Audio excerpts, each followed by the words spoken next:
Simple Network Management. Pwned.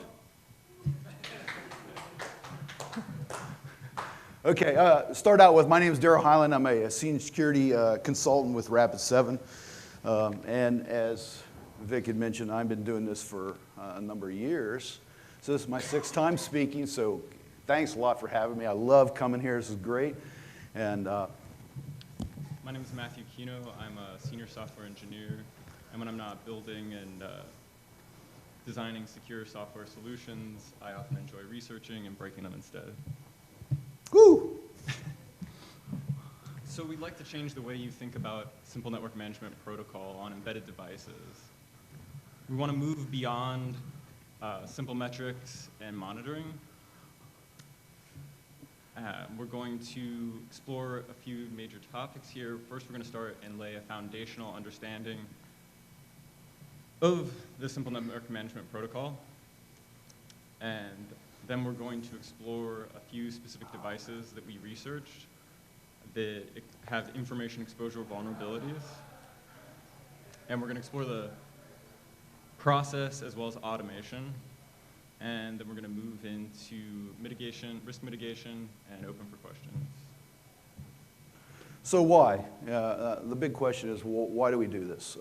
Typically when I speak at these conferences, I always try to let people know why I'm actually doing any of this type of stuff.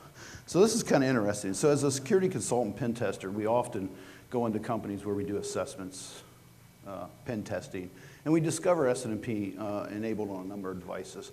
So what do we typically do? We basically note it, and we write in a report, you know, this is a bad thing, you probably shouldn't do this, but we really don't go any further. Next slide, hit it again. So let's add a new option to that. And that new option is, let's actually start taking a look at this stuff. So what is actually being exposed via SNMP that is a critical issue to that customer? Can that be used by an attacker to do some evil, bad stuff? So that's how this whole thing got started. So I started looking at some of the stuff, and I continue to do that. So we have some, and that's how this talk got started. What's actually out there? It's bad. What do you mean it's bad? Let's explain it. All right, so we have vendors that are creating new devices all the time, and they want to provide a means of managing these devices. And there are clients that are purchasing devices and adding them to networks. So we have networks growing in size and diversity of devices. Now, if there were independent management solutions provided by each vendor, that work would be very difficult, right? So we have a need to simplify that with a common management solution. So we take a look at network management. You have a network manager, and this is a software system that's responsible for monitoring and managing network elements. And a network element is any device that's capable of running the TCP/IP suite. Now, this could be anything from servers and workstations to routers, printers, and cable modems. Now, you have an agent is a software system that's running on that network element. And this software system is responsible for monitoring and tracking variables that are associated with various logical subsystems on that device and storing them in a local database.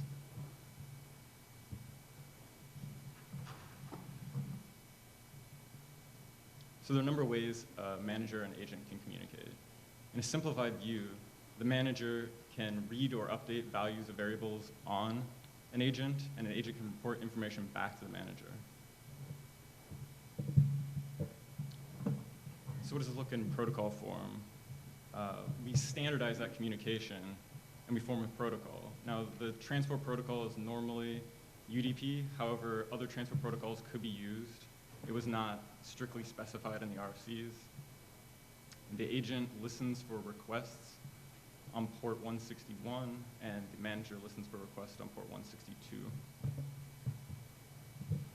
Taking a close look at version 1 provides a handful of messages.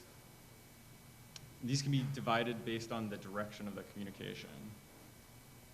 Then the first 4 messages here are share the same format.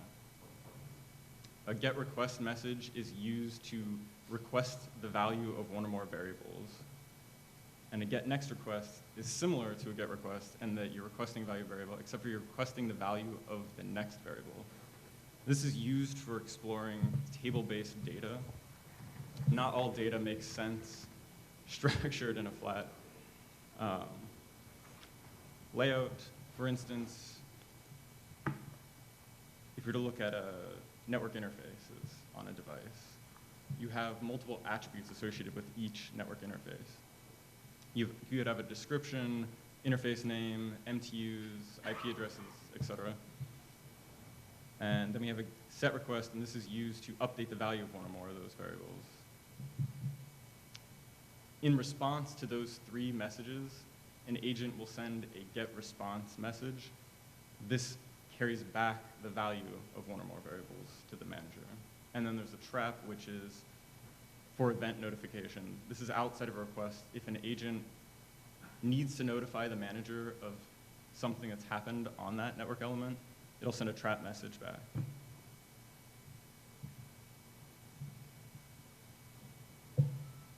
Taking a quick look at the structure of the message, the portion in the top right there, the top three in cyan, that represents the SNMP comment header.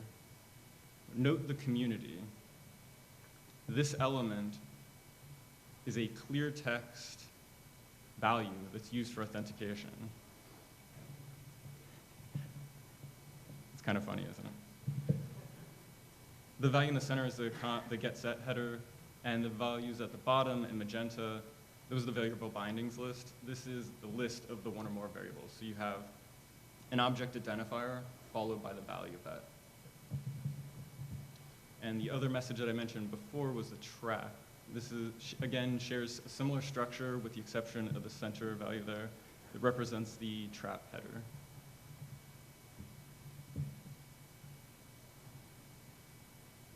Looking quickly at major enhancements in version 2, they added two important messages. The first was a get bulk request. Whereas we would use get next request to retrieve the value of multiple variables, we can now use a get bulk request that sends a single packet and retrieves the value of multiple or a large set of values back in a single message.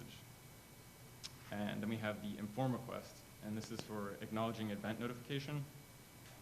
This is used for manager-to-manager communication that was added to SNMP 2, as well as providing a means of creating a trap with with delivery notification. So as before in version 1, when an agent would send a trap message, it had no way of knowing whether or not the manager actually received that message. With an inform request, the agent can now know whether or not the information that it sent to the manager was received, and if it wasn't, it could continue sending. Two new MIBs were defined. Again, there's some around manager-to-manager. And finally, some security enhancements. They developed a party-based system. However, due to the complexity, many favored the community version instead, 2C. This uses the same plain, clear text community as in version 1. And a little later, a user-based model was implemented in 2U. However, version 2C was the most widely adopted. Version 3 finally provided security enhancements. They created a security model that provided authentication, encryption, and integrity, as well as access control for the actual variables. And they added some changes that facilitate remote configuration and administration of entities. I'm going to turn it over to Deral, and he's going to introduce information management bases. Thank you, Matthew. So Matthew's covered the SNMP protocol and the variations of that particular protocol. Here, I got it here. So I'm going to talk about MIBs. So what is a MIB? It's pretty straightforward. MIB is management information base, but it's nothing more than a database so that it stores information on the actual device or hardware device where which is referred to as the agent when we're talking about the protocols. And the manager can make requests to the particular MIB to extract the data. Pretty straightforward. Next slide. So a couple key things to remember we're going to talk about as we go through here is the OID, the object identifier. So the object identifier basically is how the MIB is actually laid out in structure, and that's how you make requests to it or identify key elements within it. The MIB OID is laid out in a tree design structure. So when the manager makes a request to the agent, he uses that OID to query specific key pieces of data out of this database, the MIB. Next slide. So the OIDs are referenced in two typical fashions. One of the fashions is a dot notation, as we see here, 1.3.6.1.2, whatever, all the way down to the key element you're trying to extract. Another method is with a human readable name, which I absolutely hate. You hate that? I can't remember that shit, man. That's like totally screwed up. So I like the numbers, which is much better. I'm a numbers guy, and I can remember a freaking ridiculous amount of numbers. So it's easier for me to remember the numbers and walk down through that. You can go to the next slide. So here is the tree structure. It's general. It's kind of like, okay, it's a tree that's fell down, but it's a tree structure. And we have, 1.3.6.1 is the key high element or high structure of this. And then you have all the other subcategories. The one I'm interested in, we're going to talk about today, is dealing with the private enterprise, which is at 1.3.6.1.4.1. Okay, you got that all memorized? It'll be a test at the end. Next slide. So we're talking about the private enterprise MIB location. And this is a number that is assigned to every vendor who wants to create his own custom MIB for his product. And that may be for a product. I've also seen it associated down to chipsets and stuff like that. So that's what we're interested in, 1.3.6.1.4.1, which is the private enterprise MIB. These numbers are actually assigned by the Internet Assigned Numbering Authority, IANA. It's easy to get one of these. I have one of these. I got it about a month ago. My number is 43555. Remember that number. That'll be important in your life. If you ever encounter that number, shut your damn system down and leave. Because I assure you, you will find no good by staying there. Next slide. So here is a couple numbers. And like I said, my number is 43555, and there's been a number of numbers at that. So there's quite a few of these. Everyone can get these. And here's some interesting ones I threw up here just because I wanted to fill up a slide. Some of the interesting ones are the ones down here toward the bottom. These are the ones you're going to encounter later in our presentations when we do some of our short demos. And they're dealing with some various products that we found issues in. So next slide. So when we're talking about the OID and we try to make reference to the database, there's two structures that we encounter within the management information base. One of them happens to be a variable value. So you make a request to the object OID, and then you request the variable value with a 0. It's a single instance of data that can be actually queried, and you can pull the information associated with that at that data point. Next slide. There's a more complex structure, and this is dealing with table indexing. So instead of having a single value, it's structured in an index structure. The purpose of that is, let's say that we're dealing with things within the device that fall in a standard category getter. So like a network interface card. So you may have, the MTU, the TTL, the IP address, and maybe some other key things. These would all be structured into a table index. And those are referenced, the same way in a structured format, but not with a 0. They're referenced and called via the table index. And this is a very simple structure representation of this. It can be very complex. It's just to let you know, a lot more complex than that. So next slide. So at this point, we've talked to you about the protocol. So we've got that out of the air. We talked about the management information base. So you should have an understanding of the manager, the agent, the general communication process that takes place. how the queries may use OID to be able to pull data out of this database. Now we're going to show you how to steal shit. We like stealing shit. Stealing shit's always fun. Next one. So some high-level information. So as part of this research, you know, it's all about, hey, SNMP's exposed out there.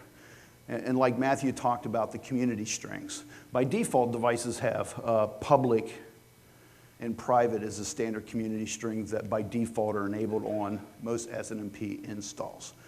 Well, our data, we went out there and looked, and we found that Shodan, there is over nearly, well, the number's over higher than this, 17+ million devices on the internet exposing SNMP that you can query and pull data out of. According to Shodan, so some of that may be devices that have aged out. They may not all be current. So let's say 50% of that's no good. So we're still looking at 8 to 9 million devices on the internet. So we're going to show you how to steal data from what, 2 million? I don't know. So let's go ahead, and I'm going to turn it over to Matthew, and he's going to talk to you about this specific device, and he's going to show you some of the data that we're able to extract out of this, and some interesting methods related to that. Thank you, Daryl. We took a look at Aries, Motorola, and Netopia modems. Netopia was purchased by Motorola, and Motorola modems were actually recently purchased by Aries this year. During my research, I was able to acquire, actually let's back up. Taking a look at Shodan results, we found almost 250,000 Netopia devices with SNMP exposed to the internet, and a little over 12,000 Motorola SBG models with SNMP exposed as well. During our research, I was able to acquire 2 Motorola modems for evaluation, and the SBG 6580 was found to expose information via public community string. And we're going to do a demo here.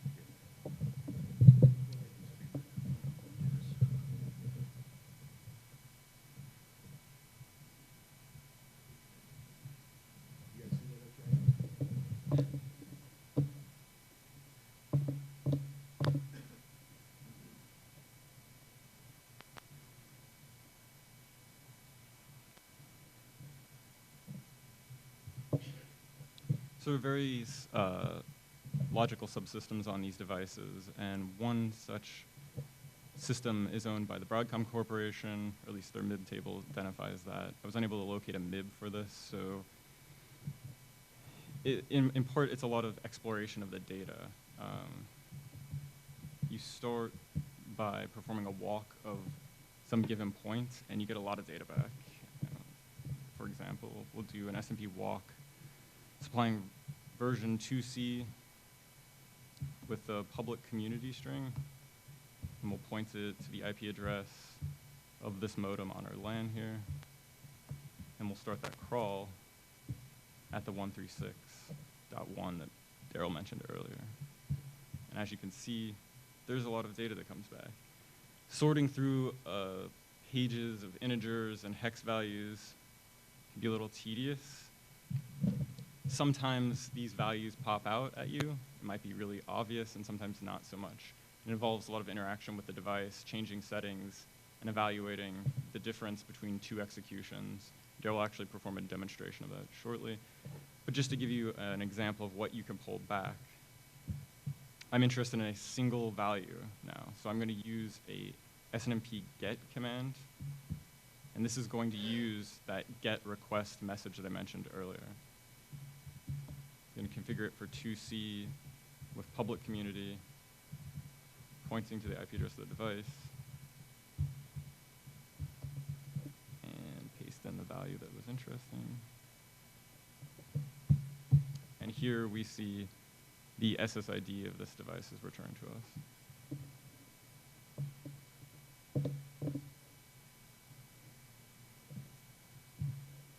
following the same process, we're able to find some more values under the same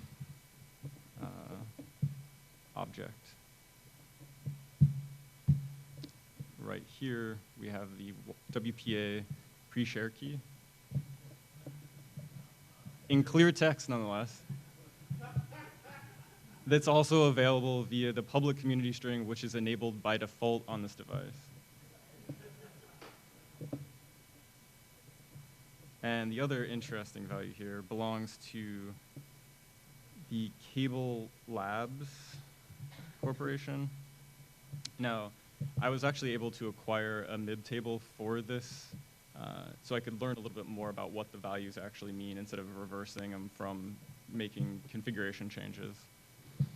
But I'm interested in a larger block of values instead of one, so I'm going to use, let's use the SNMP bulk walk command. Now, this is going to use the get bulk request message that I mentioned earlier. Again, configuring for version 2C with public community, point it to the device IP, and paste in this value.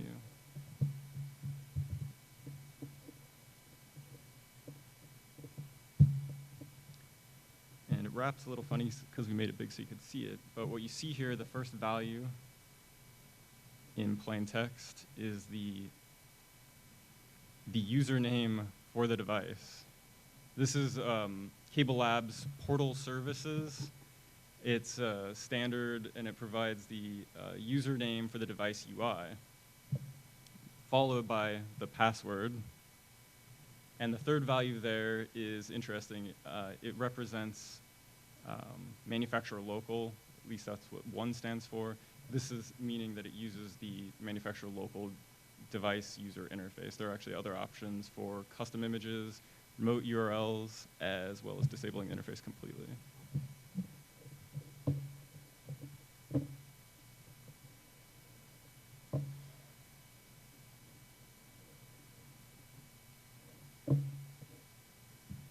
Again, just to rehash the values that I pulled, and you can see a screenshot of the interface where those devices are with the actual values. Does anyone live in Raleigh? Do you happen to have a Nettopia device at home? We decided to run a showdown search, narrowing it down to a single ISP for Nettopia devices with SNMP exposed to the internet. And we found a little over 500 devices.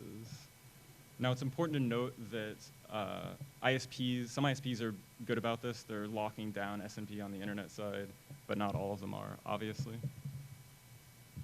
I'm going to turn it over to Deral to demonstrate the UB and Ambit devices.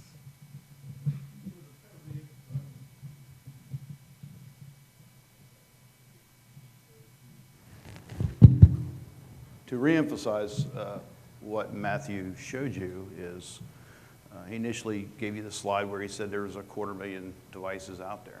That is 250,000 devices that potentially, if the wireless is configured, that give up their pre-shared keys over the internet. And those 508 machines here in Raleigh potentially give up their passwords, their pre-shared keys, and also their web keys, just if it's enabled for web, as if you need them, but that's another thing. So moving on to another series of devices, and this is the UBI Ambit devices. These particular devices, we found pretty much the same issues, okay? But these devices, go to the next slide. These devices, the Ambit, which is pretty much getting close to its complete end of life, is being removed off the internet. We still have about 12,000 devices. So if you happen to be in North Dakota, South Dakota, and you want to get free wireless, these devices give up their information also. They give up their pre-shared keys, their web keys, and their passwords. So most of these devices in the US are in North Dakota, South Dakota, and Wyoming area. Getting over to the UBI devices, UBI is a manufacturer of cable modem devices, and most of the devices are OEM devices. So getting your hands on the devices is difficult, at least the latest current devices. Most of their devices are used in foreign places, South America, Central America. But again, we're looking at nearly 250,000 devices that are exposing SNMP with the public community string enabled to the internet, according to Shodan. So next slide. So I want to go to demo here, but we're going to do something a little different. Since we've already showed you how to get the keys, we're going to show you how to do some quick comparisons when you're looking at data.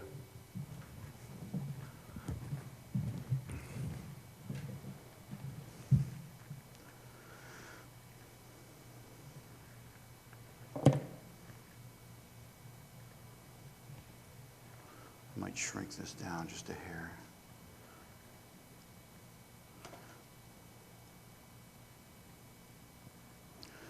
So as an example, if we go ahead and, as Matthew showed you, some of the various commands that you can actually use. If we do SNMP, oh gosh, I'm like cross-eyed today.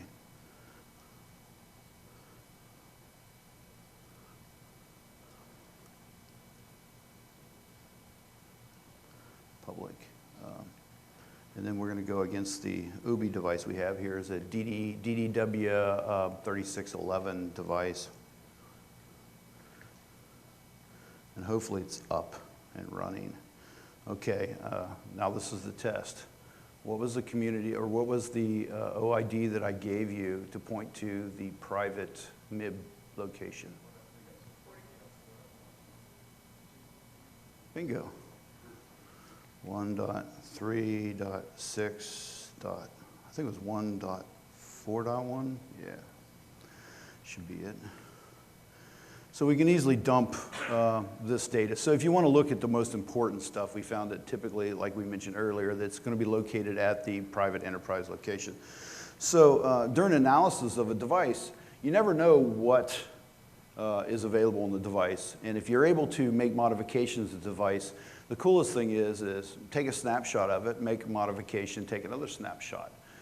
As Matthew had mentioned, a lot of times the data is quite obvious. When you're looking through there and you see, key things in there, you can go, hey, that's probably something important.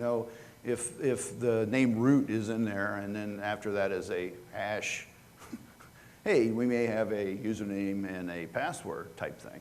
But a lot of times, it may not be quite as obvious, so you need to do some comparisons. So the purpose of this quick little demo is like, okay, let's go ahead and do a quick comparison and see how we can identify stuff.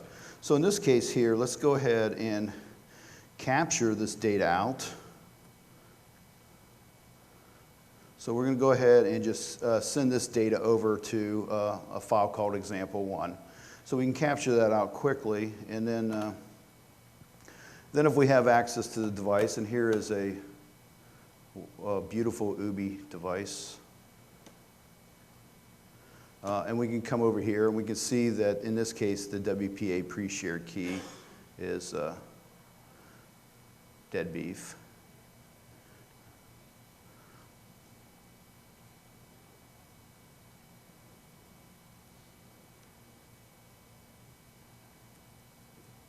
And we're going to go ahead and change that, and we're going to quickly save it out.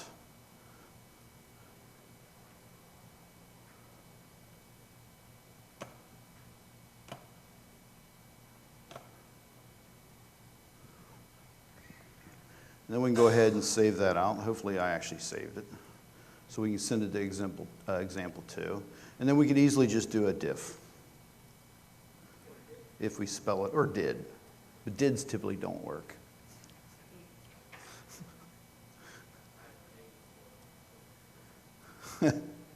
There you go. So we can compare these quickly, and as we can see, we have a number of things that have actually changed.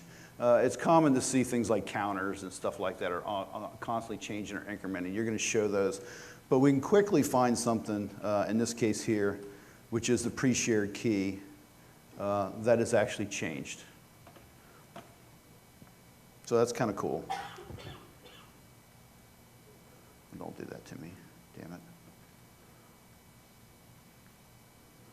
Shrink that down a little bit more so we can get this going. So Let's do another quick, just for the sake of doing something different. Since we've seen WPAs already, let's go ahead and we can disable this, and let's, for the sake of something different, let's go ahead and do the WEP keys, just in case you encounter some idiot still using WEP. We can apply that.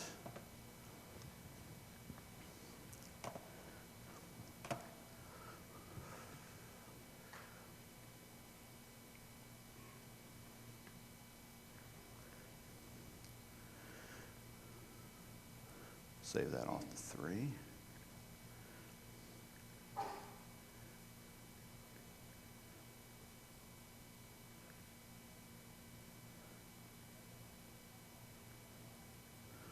And we can run that real quick, and we can see it's where it showed up at the top of the screen. So we can see that these devices also give up their WEP keys. So by doing this comparative, and you can see how simple it is, with a simple diff, with SNMP walk, SNMP bulk walk, or SNMP get for various values, we can go back and forth, and you can quickly discover devices that have been key pieces of data where it's stored in the device.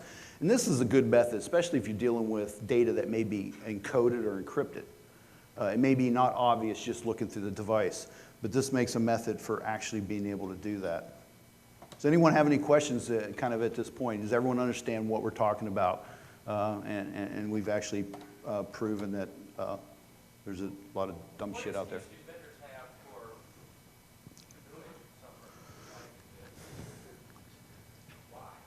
You know, I've yet to figure that one out. You know, typically we expect benign data in the, within the SNMP MIB tables. We want benign data. It's data that we use for management. We check temperatures, you know, hey, you know, is it configured right? Things like that. But unfortunately, as you see in this so far, they're actually exposing things that we would actually consider things we don't want exposed. But then we're dealing with other things. Not only is the vendor doing this, but as we've shown, we've already showed you a half million devices we've already told you are on the internet. And trust me, there's a lot more, where you can pull the WPA pre-shared keys, the WEP keys, remotely over the internet. What about the ISPs? Damn, you know, that's pretty bad. But a vendor went through some trouble to actually store this data in the public community did. Yes, he did. And no, they have not given me an answer. And yes, I've asked. And their answer was, well, the devices that you showed us are end of life, so we really don't care. And we're like, have you bothered? I actually asked one of them, I said, have you actually, because Ubi, I actually had Ubi on the phone. And I said, yeah, but you know, you bring MIB tables forward, or are they still in your current devices and in silence on the phone? Okay. And I goes, well, what are your most current supported devices that I can actually get my hands on? And then they clammed up. They wouldn't even tell me where I can get my hands on a device. And then they vaguely accused me of extortion. And I'm like, extortion what? They're like, this is like extortion. I'm like, well, we don't want nothing from you. We're trying to help you. Okay? So it was kind of interesting. Let's kind of move on, get through the rest of these slides. So here from the demo stuff, here is the WPA, here are the information that we actually showed in the demo. So actually in the slide there. So moving from here, getting into automated information gathering. I'm in automated information gathering. A lot of you see me speak before. So what can we do to actually make this easy to do so you don't have to think about it? That's always cool. So tool, and hopefully everybody here has tried my tool. Gosh, okay, we got one person. Pwnd is released a number of years ago. It was originally written to pull data via multifunction printers, and it's like a totally badass tool. Okay, at least I think so. So it's Pwnd is Latin for plunder, booty, spoils of war, and that's what it is. We're stealing data, and that's what its purpose is. Currently, it pulls a bunch of stuff. You can download it from right there. All of the stuff we showed you today is not out there yet. It will be before the weekend's over with, so you can pull the new version down, and it'll be able to attack those specific Netopias. You'll eventually get yours over there. Netopia, Ubi devices and stuff like that. Next slide. So moving from there, we all know I work for Rapid7, right? Everyone know I work for Rapid7? Okay, cool. I work for Rapid7. So we got a new project going on called Metasploit. Cool name. And the goal is we're migrating Pwnd over to Metasploit, all of the modules over to Metasploit. We started that. Pwnd is not going to go away completely. It's still going to be written as a scan search engine that can fingerprint embedded devices that contain data that you want to steal. And it'll be nice enough to pass that over to Metasploit to steal it for you. So that's ongoing. We don't know where that's going to be right now. So move on to the next slide. The SBG 6580 will be available at the bottom URL there under my fork of the Metasploit framework later this weekend. Oh, you actually put that in there? Apparently I was drunk or passed out when you did that. So we actually have a couple demos here, a Metasploit and a Pwnd demo that we're going to do. So Matthew's going to jump over there and do that. All right, I'm going to demonstrate. Just go down the bottom screen and pick that up.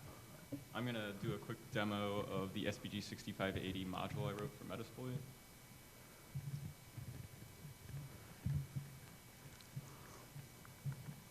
All right, so first thing we're going to do is we're going to load the module up. It's under the auxiliary scanners SNMP directory. We're going to check the information there, and we'll see that we need to configure it with our hosts. So we'll set our hosts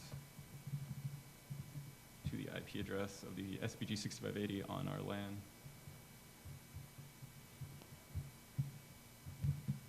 Confirm that it's been configured and running.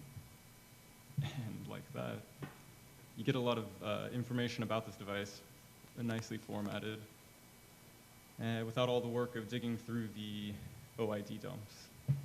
This will also enumerate more like web keys, all of the wireless encryption configurations on this device, including radius. It'll give you back the radius server and key. And I'm going to turn it over to Deral. Yeah, you don't need to go to the next slide. Daryl's going to demonstrate Pwnd for us. Okay, so that's like totally cool. Okay, don't you agree?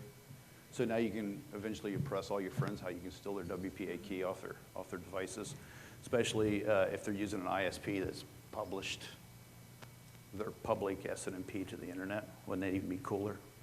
So, with the Netopia, in this particular one, the SBG 6580 module is not in, but it's available. You can you'll be able to download it, right?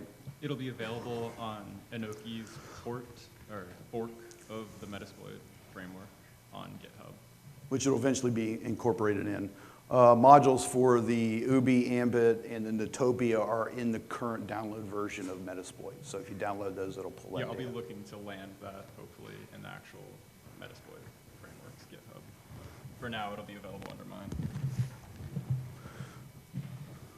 So now we get to demo the ultimate uber cool tool, Pwnd. And hopefully it actually works. Okay. So how many pen testers we have in here? So we got one. Have you ever used Pwnd? Have you used it? Cool, okay. I would recommend giving it a try. We use this during all of our pen tests, and Pwnd is capable and successfully pulls Active Directory credentials off a number of multi-function printer devices, probably on upwards of 50% of the engagements I'm on. So we look at this real quick. We can see there's a simple command structure. You can either pass a nmap, gnmap output file right into it for scanning. You can pass a target file, or you can pass a CIDR into it. In this case here, we are actually going to pass a CIDR.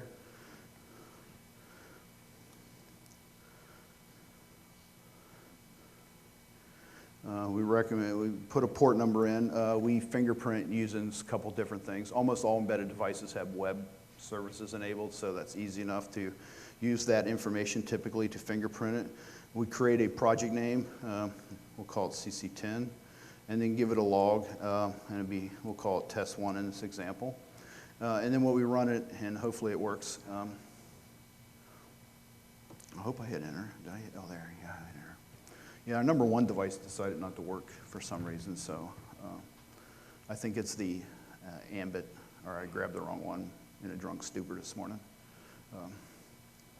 So it goes through it. What it does is it fingerprints the device, and then it calls it's all Perl based. It calls a module that it finds. Once it fingerprints it, it knows what module to call, and it carries out these various attacks, and it enumerates data off the devices here. So let's go ahead and stop it at that point, and then we can change over to the CC10 folder that it created, and we can see it created a number of files. The one we're interested in here is the test1.log. And as we quickly see, it fingerprints the device. It gives you information about it. The device is configured WPA, pulls the WPA keys. This one gives a username and password, tells you what the SSID is. It also says WEP's enabled. It pulls the WEP keys. It also tells you what's the active WEP key that's being utilized right now. And then also the Motorola device, the same thing. It actually gives you pre-share key information or WEP key information on the device, ever how it's actually configured. So it's a nice little tool. You can typically, during assessments, you can just kick it off and let it run. And it will, if it detects any devices. And these consumer-grade modems and DSLs we're talking about, you think, well, where would that come into play on these are home-based systems. Yeah, they are home-based systems typically. But I often find a number of these devices deployed in small business, or in small businesses and large business satellite offices. So you do still encounter these things. So that's why we build it into these pen test tools, because even though some of these are end of life, they're going to be around for another 4 or 5 years at least, and we do find these in businesses and corporations on a number of occasions.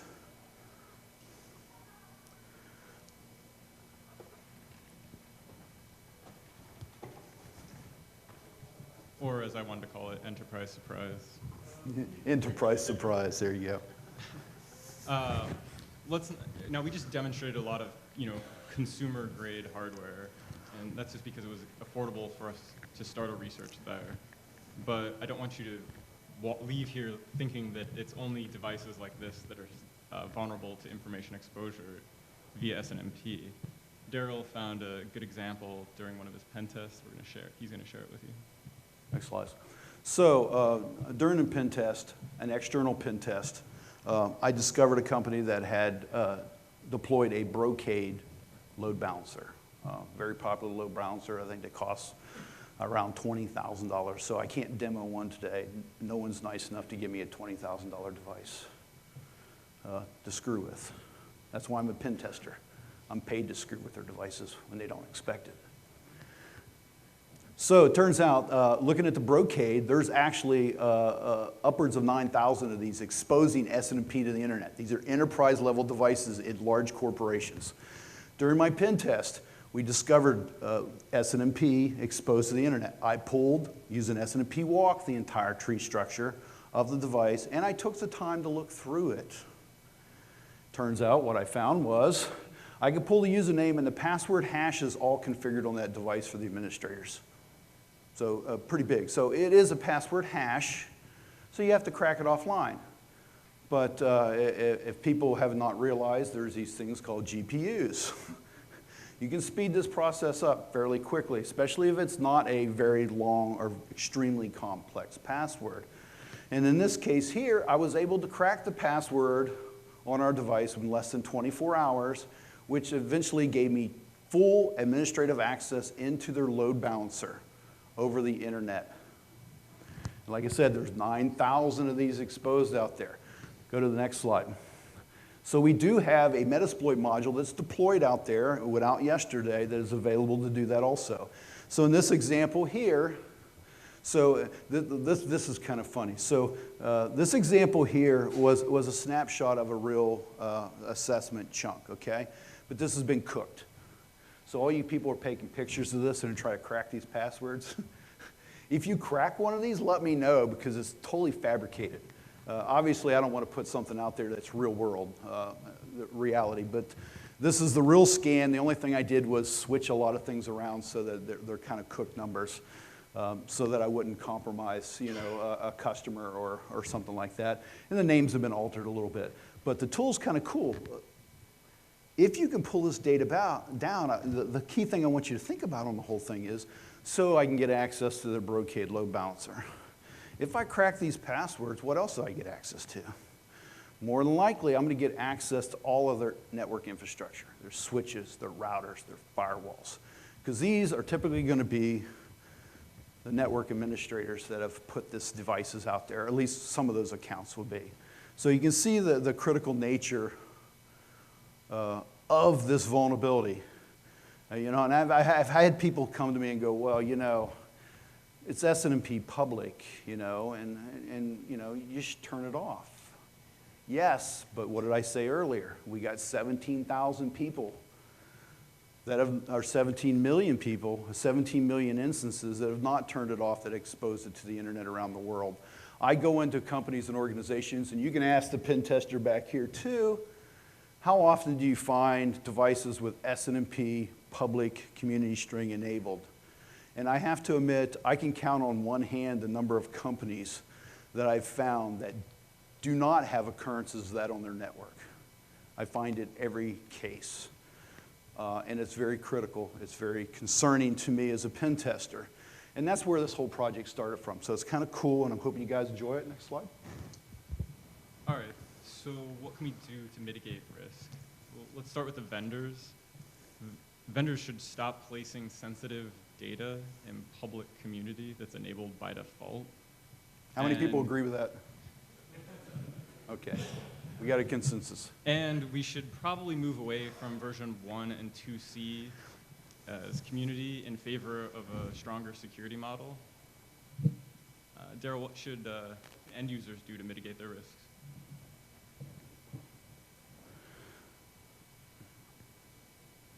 Let's turn it off. You as technologists, when you go back to your company, the things that I want you to consider doing in your organization is you're going to build processes and policies that control the deployment of new technologies in your company. So as part of that deployment process, you need to create a process that says, before any device goes out, we have a checkbox. Is SNMP enabled? Do we use it? No. Turn it off. Do we use it? Yes. Set it to a complex community string. But not only set it to a complex security string, set different security levels. I've lost count of the number of routers, switches, and firewalls, Cisco, that I've compromised in an organization because I was able to strip the SNMP community string that they were using off a camera on the network. Okay? Those are different security level devices. Do not use the same password. Okay? It's no different. You do not give everyone in your company the same password that you set on a domain admin account, do you? So don't do that with your devices either. Also, do not expose to the internet. So if you follow the first two rules, you're probably not going to expose it to the internet because it's going to be turned off. But also, think about devices that you deploy to the internet. Somewhere, 9,000 people decided, hey, we're putting up a brocade load balancer, and we need people to get access to our web servers or our applications that we're load balancing. So what should we put in the rule of the firewall? How about any to that device? That way we won't have any problems. Bullshit. Think about what you're doing. Do not do those things. Actually configure your firewalls to block everything but what's needed. And that'll help resolve some of these issues also. So that is our presentation. I hope you enjoyed it. You had some fun out of it. Is there any questions? Yes, sir. Some devices do log these requests. And it's interesting dealing with logging on these devices. I found a number of devices that log everything on SNMP. So it is also possible, I haven't found it yet, but I'm looking, where someone could log onto a device and inadvertently enter their password in the username slot and actually have it logged into the log system. Because I found them logging the usernames of people, but not the passwords on the devices. So the whole logging, and I don't think it's on every occurrence. I haven't validated that, but I do believe some devices appear to log those type of transactions. Yes, sir. Have you done any research on actually the SNMP agents running on the devices itself, like fuzz, et cetera? Actually, this is the entry point for a larger project, okay, that me and Matthew are working on. So expect that's one of the reasons why I got myself and Anna assigned number. So we can actually, the goal is to actually create, hell, you know, if you want to steal the whole thing from me, who gives a shit? The goal is to actually be able to create a device, a small device with its own MIB tables, so that it can be used to attack management control agents. That's the goal.